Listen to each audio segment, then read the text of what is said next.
Hey everyone, welcome back to Watch and Review, and today we're diving into the epic, ambitious, and deeply uncomfortable world of The Brutalist. If you've been curious about it, or hesitated because of its length, stick around because I'm unpacking what works, what doesn't, and whether it's worth your time.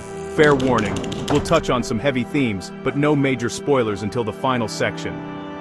So, in a nutshell, The Brutalist follows Laszlo Toth, played by Adrian Brody, a Hungarian Jewish architect and Holocaust survivor, who emigrates to the US after World War II and tries to rebuild his life, his art, and his marriage. He lands in America working under his cousin, doing furniture design, but then gets pulled into the orbit of an industrial tycoon patron, Harrison Van Buren, played by Guy Pearce, and is commissioned to build a grand modernist structure that becomes the battleground of art versus commerce. The film runs nearly 3.5 hours and is visually gorgeous, shot in the vintage VistaVision format, which lends it a big-screen epic feel.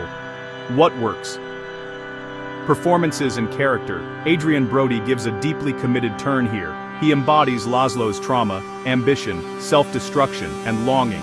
Critics note he finds a transfixing balance between quiet torment, artistic passion, and resignation.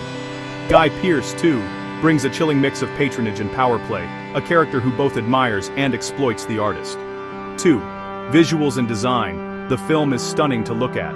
The architecture, the industrial settings, the interwar to post-war aesthetic, everything is crafted to reflect the story's weight.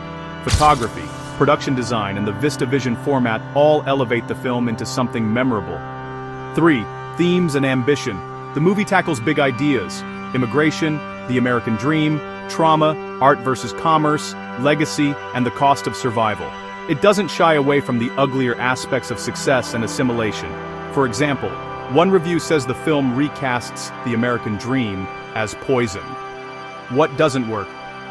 Of course, no film is perfect, and The Brutalist has its share of issues. 1. Narrative and pacing. Several reviews point out that while the first half of the film is compelling, the second half starts to lose some structural clarity. For example, Flixist says, by the end, the weight of the narrative begins to crumble. 2. Length and accessibility. If you're not prepared for an intense, slower burn experience, it might feel exhausting. 3. Emotional distance. Some critics felt that despite its visual power and thematic ambition, the film keeps a kind of distance from its characters, making you admire more than feel them. For example, The Arts Fuse said it's a mess, in terms of connecting all its threads. Here's why I think The Brutalist matters. It's not just another historical drama. It uses the architecture metaphor, brutalist building, monolithic structure, to reflect the inner life of its protagonist, the trauma, the search for meaning, the attempts to build something lasting in a world that's already destroyed him. It challenges what immigrant success looks like and invites us to ask, at what cost? It's rare these days to see commercial-adjacent films that embrace this much style and risk. If you're into movies that make you think, cinematically and thematically, this one earns its stripes. So, should you watch it? My verdict, yes, but with caveats.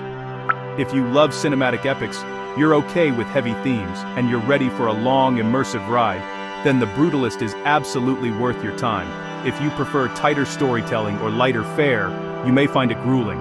Score, I'll give it 8 out of 10. It may not completely land in every narrative beat, but what it does achieve, emotionally, visually, conceptually, is impressive.